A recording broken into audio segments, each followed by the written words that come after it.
Ang solusyon sa problema, kapatid, kasing lapit lang ng tuhod at ng sahig. Luluhod ka lang. Luhod ka lang pagka hirap ka na. Luhod ka, tumawag ka, may Diyos. I believe.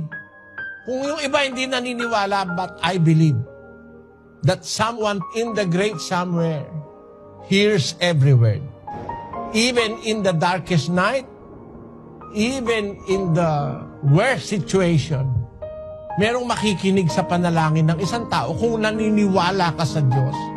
What we need is just to believe that there is somebody up there and to trust Him with all our hearts. Gaya ng sabi ni San Pedro sa 5:7 ng unang Pedro, sa English, pakibasa mo, Sis Luz.